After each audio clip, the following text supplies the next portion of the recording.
Welcome Chemistry 12-2, and this is our fourth video for week 9. So this is our last video for organic chemistry, and we're going to talk about carboxylic acids and esters, how they're formed, how to name them, and again, why are they connected. We will also take a look at our last organic reaction, and it's called an esterification. And if you have guessed it, that the esterification is the way we make esters, you're absolutely right. So we'll take a look at how esters are formed. They are formed when a carboxylic acid and an alcohol react with each other. So this will be our fifth organic reaction. So let's start off with carbonic acids. A carbonic acid has a general formula RCOOH. We have seen this many times when we were working with weak acids in grade 11 and grade 12. Sometimes people refer to them as the COOH acids or the organic acids or the COO acids. And so written out are COOH, but if you want to look at it as a structural formula, here is the functional group. We have two functional groups working together, connected together. So we have our carbonyl group that we see in ketones and we see in aldehydes when it's on its own. We have our hydroxyl group, which we see in alcohols. But when we see both of them acting together on this final carbon or this first carbon, then we have a carboxyl group. So this is the first time we see this carboxyl group. And this is the group of atoms that are the most reactive. Here's the rest of the compound, right? So this will be a chain of carbons. And so this is the reactive tip of the iceberg. And there are some really unique chemical properties you see with carboxylic acids. A couple of them is that it's a weak acid, and it's a weak acid, which means that it doesn't ionize very well in water, and we know that already. So this weak acid is a poor ionizer in water, and you can see when it does, though, it'll form a carboxylate ion and proton. I don't know why these guys are all bunched up. You get the idea. So we write it sometimes like this, CO2H, or more commonly we write it like this, COOH. So recognize that functional group when you see it, okay? An organic acid. Acetic acid, vinegar, is a common organic acid. Oxalic acid we've talked about, benzoic acid we've talked about. So these are weak acids. They don't ionize very well, and they have this carboxyl functional group, okay? So we're going to learn how to recognize them, how to name them. So here's our carboxylic acid. Here's the ion once it loses its H. So we know that this would be the acid, this would be its conjugate base, okay? Now, naming them, pretty straightforward. You've seen the systematic pattern. So we'll name the parent chain with as an alkane or an alkene or an alkyne.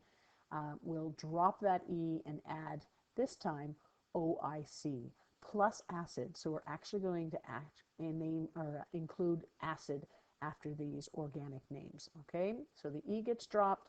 With alcohols, you drop the E and add OH. Sorry, with alcohols, you drop the E and add OL when you're naming them. With ketones, you drop the E and add ONE. With aldehydes, you drop the E and add AL. So you're seeing the pattern here.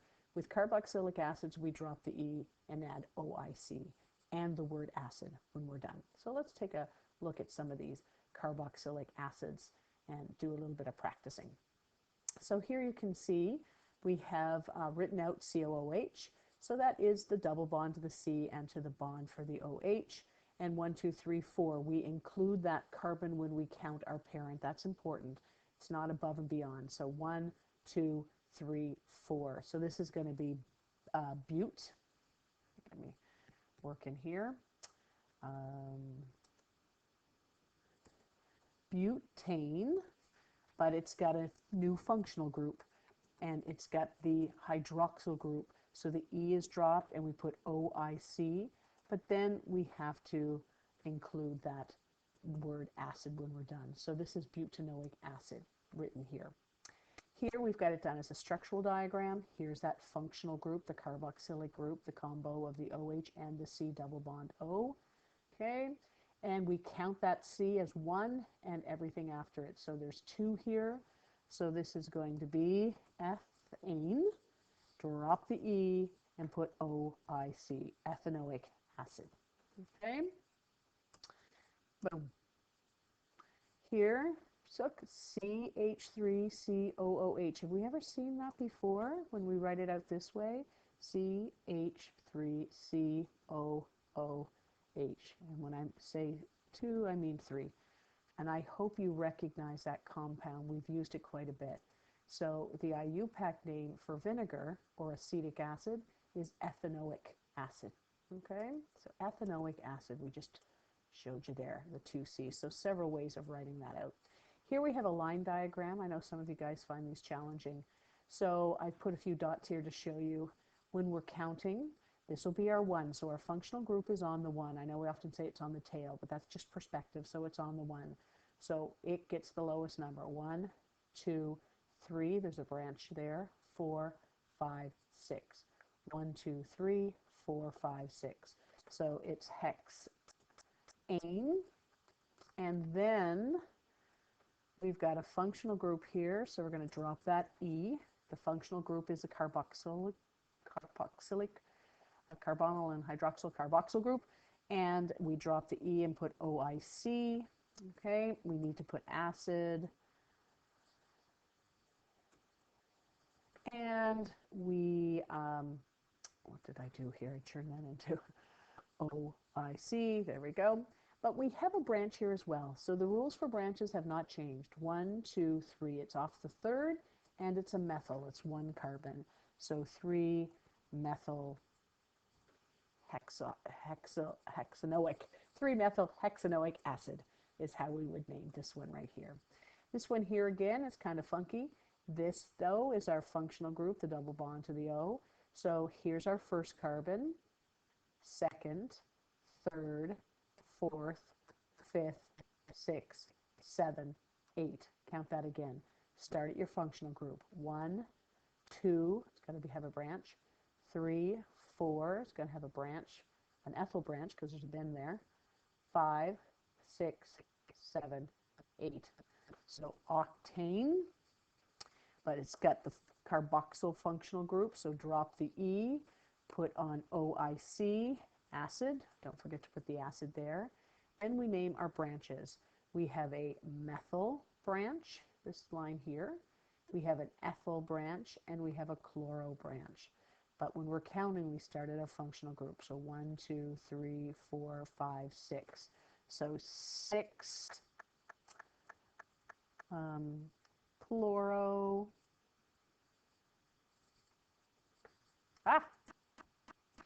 And then our next one would be F, and F is on the 1, 2, 3, 4. So 4 ethyl, and it's a run-on name, so we really don't leave any spaces there. And our meth is on the 2 methyl octanoic acid. Okay, so 6 chloro, that's quite a name there, right? I'm going to make that a little smaller once it starts moving. So 6 chloro, 4 ethyl, 2 methyl, maybe a little too small, but that's the name for that one right there. Okay, and we could continue on, but changing that name up, there's a, oh, here's a benzene, right? So that's your parent chain, benzene. And we just drop the E and put OIC, acid. So benzenoic acid, okay, which would be the name for that compound there. If you want to draw them, they are pretty straightforward. You've got to recognize what functional group you need to draw them. So if you're going to draw this guy right here, start at the end. The only family that has acid in the name is carboxylic acid. So we're going to have a functional group of COOH. This also tells me that it's a carboxylic acid. I keep reading pent. So now I know my parent chain. It's pent. So there's going to be 5 carbons, okay? So let's see if they let me do this up here. Okay, so the 5 carbons is what's important. Move this all down a little bit. And when you have those 5 carbons, knowing what functional group you need. Again, it's the first carbon, but we tend to show it as the last carbon. But here is where you're going to have the OH. Maybe I'll do it this way just so the font's the same. 1, oh, bloody hell. 2, 3, 4, 5, and then you're going to have your OH at the end, okay? And we need to show that, so you have to put your functional group. And we're going to have a double bond, and we'll just rotate this around. I won't do every one of these, but we have a double bond here. I'm going to put that double bond up here. We're going to have an O. So there's our functional group. So get the parent chain with the functional group first. That's what's important. We count it as our carbon. I know it looks kind of like the last one, but we count it. It wouldn't be wrong to put it on this one as well, but we just tend to traditionally put it on the last carbon, and we count from our right to our left. There's a few branches. So there's some fluoro branches. There's 2 fluoro branches on the 3rd carbon. So this is our 1, 2, 3. So we're going to have an F, and believe it or not, F, fluorine is just F, not FL. Everybody thinks it's FL. And we're going to clone it, and we'll put that other F down here, okay? So systematically building. Put your hydrogens in where they're needed. 2 hydrogens here, 2 here, 3 here. But this is the structural diagram for 3,3-difluoropentanoic acid. Know your functional groups. I'm going to show you the name of the rest, but you guys can do some practicing there if you want. So let me just get rid of that and this, and we'll bring this up again. And I've got all of these done. Okay, so let's look at A, C, and E. So here I drew it structurally. They drew it as a condensed form. So CH3, CH2, CF2, the 2 fluorines, CH2, and then COOH is that C double bond to the OOH. Okay, 3,4-dihydroxy. Ooh, first time we've seen that, hydroxy benzoic acid. So start at the end. We know it's a carboxylic acid, benzoic, right? So we know it's a benzene ring. It's going to have the functional group off of the top one if you want, any of those C's in your benzoic ring. But now hydroxyl, you guys have probably guessed it.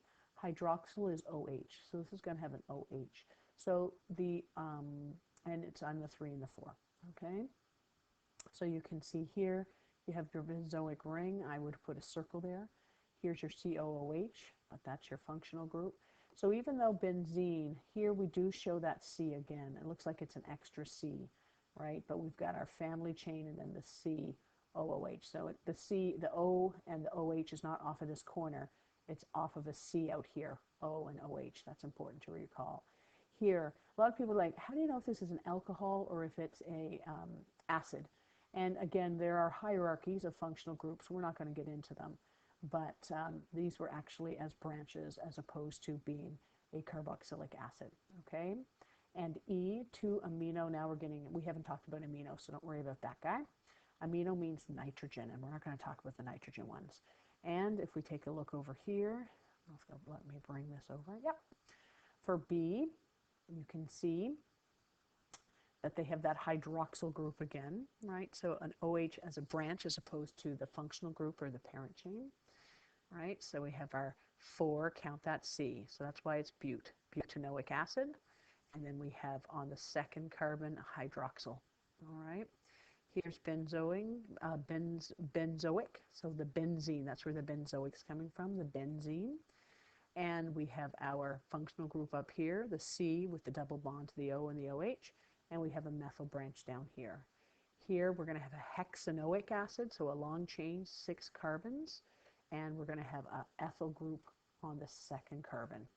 So we used line diagrams, right? So there's that double bond to the O and the OH. So that's your functional group, and that's part of the 6. So then there's 5 more carbons, and off of the 2nd carbon you've got this bend, which means an ethyl branch off of the 2nd carbon. Okay, so you can practice with that. The next thing I want to talk a little bit about is how can we take a carboxylic acid and use it to make an ester? And that is our third reaction. Sorry, that is our fifth reaction in our table that we're looking at. And esterifications are a lot of fun. Esterifications are when you are building or creating an ester. And it's also sometimes called a dehydration. Now, we've looked at hydrations before, and hydrations were when we added water. So we added an H and an OH. So it came in the form of water, and then we put an OH and we put an H on. So we broke that double bond and added an OH and an H to it. That was in addition. This is a dehydration, and a dehydration is the opposite. So instead of adding water to our molecule, we're going to take away a water molecule. Okay, so dehydration. My biologist, you would remember this with polymerization in biology. So how's it work?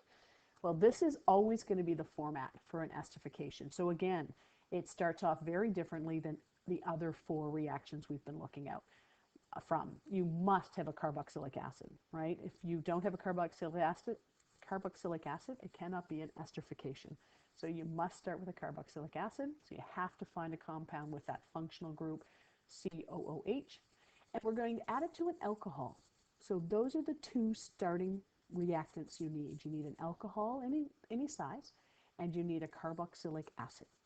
And when we have those two things, and I've just taken two random ones, we're going to build an ester, and another byproduct will be water, which hopefully is not surprising. When you dehydrate, right, you take water away, so one of our products should be water.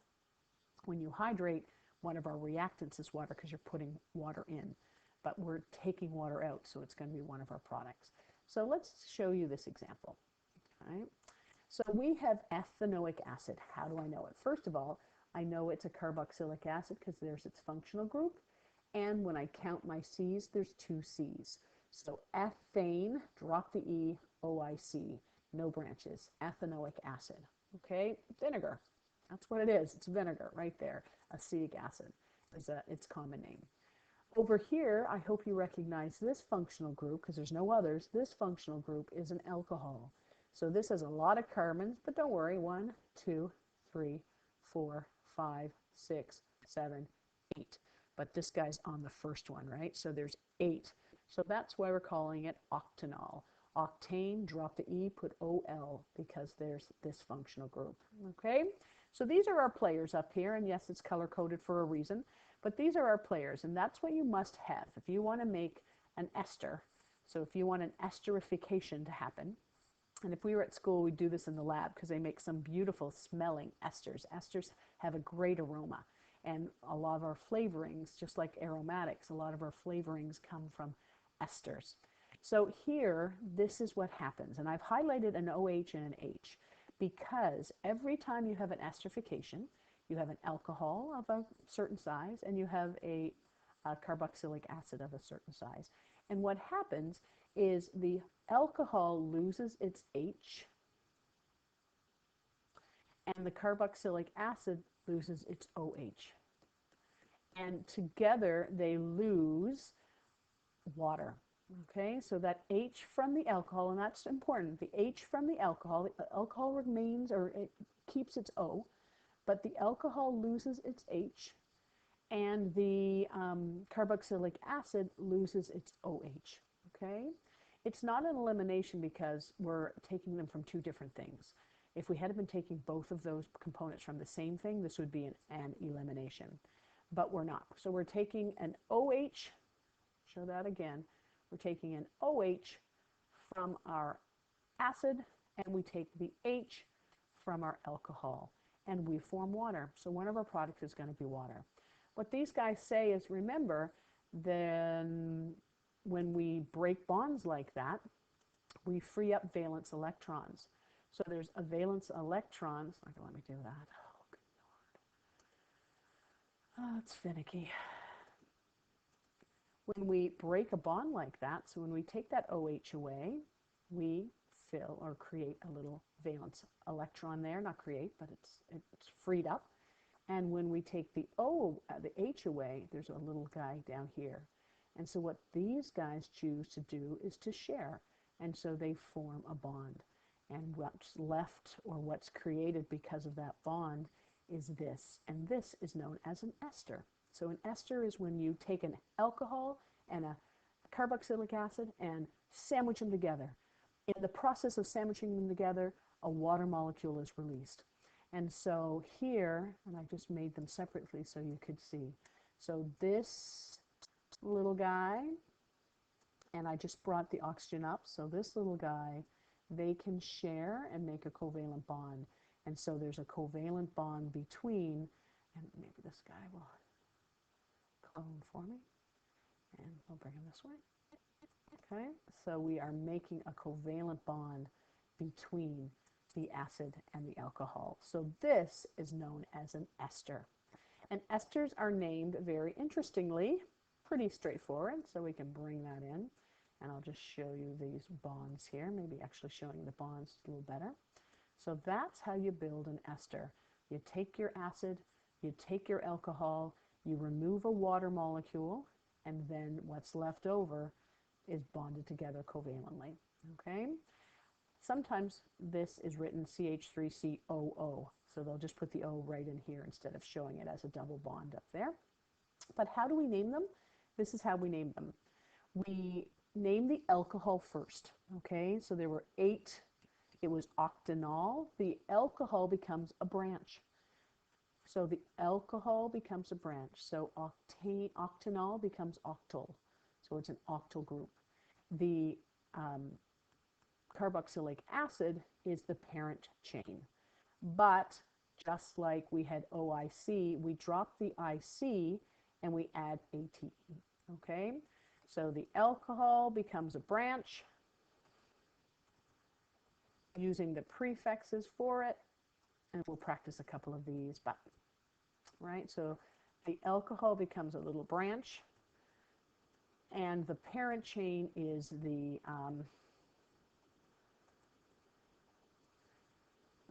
acid, okay, but we drop the IC this time, and we put OATE or ATE, okay, so the parent chain, we drop that IC and put ATE. All right, so that's how you build an acid, and we'll take a look at a couple examples of that. So here's an ester. Our derivatives of carboxylic acids in which the OH has been replaced by an OR from an alcohol. So the O and the R would be the rest of the parent chain of the alcohol. They contain a carboxyl group and an ether link to the carbonyl carbon. Okay, so that O, sending those two together. Many esters have pleasant, fruity odors. So you can see this is your ester group because this is the alcohol part and this is the carboxylic acid part. Okay? Esters are named as if the alkyl chain from the alcohol is a substituent, which means the alcohol parent becomes a branch. No numbers are assigned to this branch, right, because it's always at the first carbon, so we don't have to assign a number. This is followed by the name of the parent chain of the carboxylic acid part of the ester, where the E removed and replaced by the ending OATE, okay? Or really it's the IC being replaced. So we drop the IC and we add ATE to it, okay?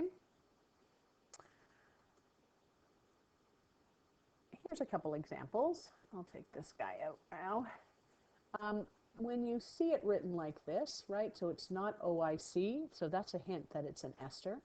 This, remember, was the alcohol that was involved, and this is what the carboxylic acid. This is the alcohol that was involved, this is a carboxylic acid, okay? So go right to the O, and the part on the left of the O will be your acid, and the part on the right of the O will be your alcohol. So here we count, because this is O, so we start up here 1, 2, 3, 4, 5, 6, 7, 8. So it was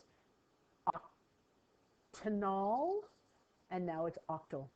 Okay, and then this side count 1, 2. So it was ethanoic acid, so it's ethanoate. Ethanoate. Here again, find your O. only one carbon up here. So that was a small alcohol. It was methanol. So it becomes a methyl as a branch. On this side, we start counting here. 1, 2, 3. So it's propanoic. So it changes to propanoate. Propanoate, methyl propanoate. So these guys can be a little tricky when you start. Here, look at your O, not the first O, the second O. So everything to the right is alcohol, and everything to the left is your acid. So here there's 2 carbons, so our alcohol was ethanol, so we just use the F. So it's ethyl, and then on this side there's 2 carbons for our acid, and so we're going to have ethanoic, but it changes to ethanoate. So ethyl ethanoate for its name. Here you can see that we have a bit of a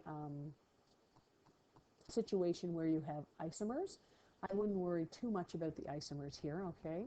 Here we have 1 carbon here, so we had a small alcohol. So remember, to the right is the alcohol, to the left is the acid. So here the Cl is on our acid, and here the Cl is on our alcohol. So it changes the name a little bit. So here our alcohol only has 1 C, so it's methyl, and we have 2 carbons, so it's ethanoate, but there's a chlorine on that second, right? So it's chloroethanoate. And people are like, do you have to have a number? And the answer is no, because we couldn't fit that chlorine on our first carbon. It's got enough bonds already. So the only place the chlorine can go is on the second carbon. It wouldn't be wrong to say 2-chloroethanoate if you wanted to. You don't have to. So methyl chloroethanoate is when the chlorine is on the acid side of the molecule. If the chlorine is on the acid side of the molecule, then we have a methyl, but it would have been methanol, but it would have been chloromethanol. So we include that chloro in our name. So chloromethanol, and then we have our ethanoate. Okay, so you can see, depending on where you put that chlorine, it can change the name of your ester. That's about all I have. I know, it seems like I should have more, but I just wanted to show you a couple things about esters and carboxylic acids, and you can come back and review this if you want. I will go to our table for our reactions, just so you can see it completed now. So here we have the summary of our reactions, and here are the 5 reactions we talked about. And if we unveil our bottom one, esterification, you always have a carboxylic acid. See, none of them here have carboxylic acids. So each of these guys start with different things, and that's how you can recognize what type of a reaction it is first, and then go ahead and do what you need to do. Over here, we're going to make an ester. I should actually change that a little bit and say and water, because it is a dehydration. So you're going to make a water molecule as well. You're taking that water molecule out of the, you take the OH from the acid and you take the H from the alcohol to make that water. And here's just a quick example. Here we have ethanoic acid, 2 C's. Here we have 3, so propanol. So when we put it together, the OH and of the acid and the H of the alcohol leave, and so we have propyl ethanoate. Propyl alcohol becomes a branch, propyl ethanoic, but the IC dropped, ATE, propyl ethanoate. Okay, there you go.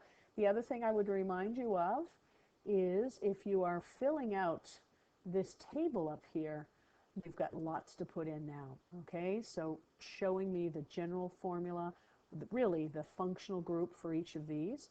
You can leave out amines and amides. We didn't talk about those. And you're putting down just a quick little indication of what you should remember. And this can be brief, but what should you remember when you're naming these compounds? Okay, this is what my completed version looks like. So hopefully you guys have been doing that as we've gone along all of these different families. Okay, and again, you can leave out the last 2. We didn't talk about amines and amides. Thanks so much for your attention, guys. I hope these videos are helpful. See you soon.